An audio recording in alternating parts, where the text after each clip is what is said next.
Akhir-akhir ini kita semua dikejutkan oleh banjir besar yang melanda wilayah Sumatera. Tentunya kita berduka atas bencana ini. Semoga saudara kita diberikan ketabahan dan juga kekuatan di dalam menghadapi ujian tersebut.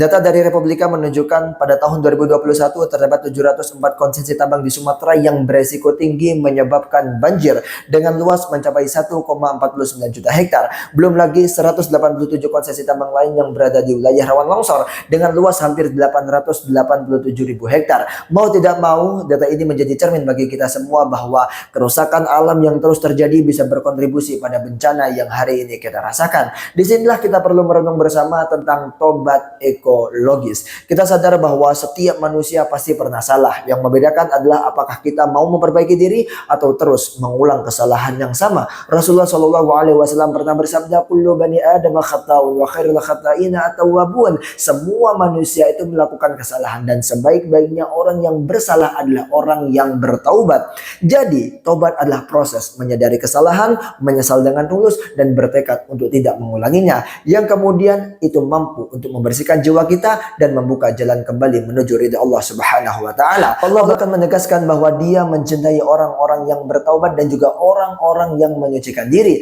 Sebagaimana dijelaskan oleh Syekh Abu Al-Mudzaffar As-Sam'ani dalam kitab tafsirnya, Allah menyukai mereka yang sadar akan kesalahannya dan sungguh-sungguh di dalam berusaha memperbaiki diri baik secara spiritual maupun secara moral. Pertanyaannya adalah apakah kerusakan alam yang kita lakukan juga bagian dari kesalahan yang perlu kita taubati? Jawabannya iya.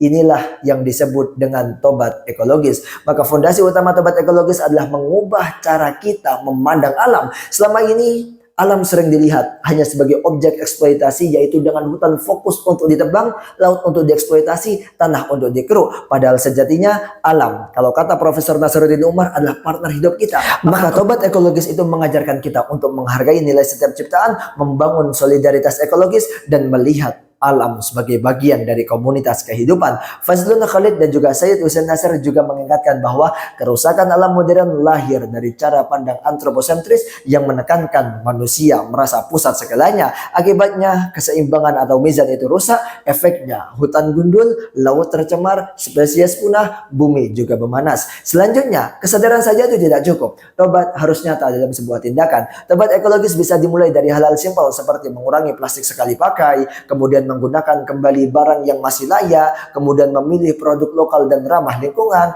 kemudian tidak berlebihan di dalam konsumsi. Langkah-langkah ini mungkin kelihatannya kecil, tapi jika dilakukan bersama, ia bisa menjadi ibadah kolektif untuk bumi. Dan ketiga, memperbaiki relasi spiritual manusia dan juga alam. Apa yang kita lakukan pada alam akan kembali kepada kita. Ketika hutan rusak, maka banjir datang. Ketika laut tercemar, maka pangan terancam. Ketika bumi sakit, maka manusia pasti ikut merasakan dampaknya. Maka jelaslah bahwa krisis ekologis itu mengajarkan bahwa hidup ini saling terhubung. Maka dulu kami pernah membaca novel Cecilia, kalau nggak salah ya namanya, yang memberi pesan bahwa kalau menjaga bumi itu bukan hanya demi diri sendiri, tapi demi anak cucu kita, demi generasi masa depan kita. Maka dari itu, jika hari ini kita belum sempurna menjaga bumi, itu tidak apa-apa. Yang penting kita mau sadar, mau berubah, dan mau memulai. Karena sebaik-baiknya manusia yang bersalah adalah mereka yang bertobat, termasuk bertobat kepada alam. Seperti itu, terima kasih. Saya Din Madani. Kalau suka jangan lupa follow dan sebarkan biar manfaatnya semakin meluas. Diskusi di kolom